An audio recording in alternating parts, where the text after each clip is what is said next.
Huwag kang mag-isip ng masama para yung puso mo laging malinis. Kasi kung ikaw lahat ng chismis papakinggan mo, dudumi ang puso mo.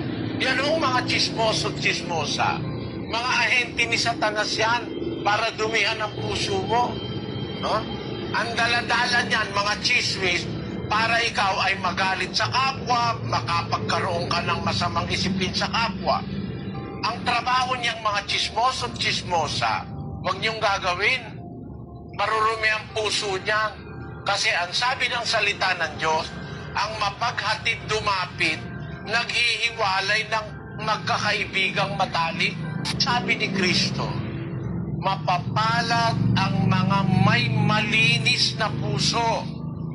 Makikita nila ang Diyos. Mga kababayan, panatilihin natin ang puso malinis, makikita mo ang Diyos.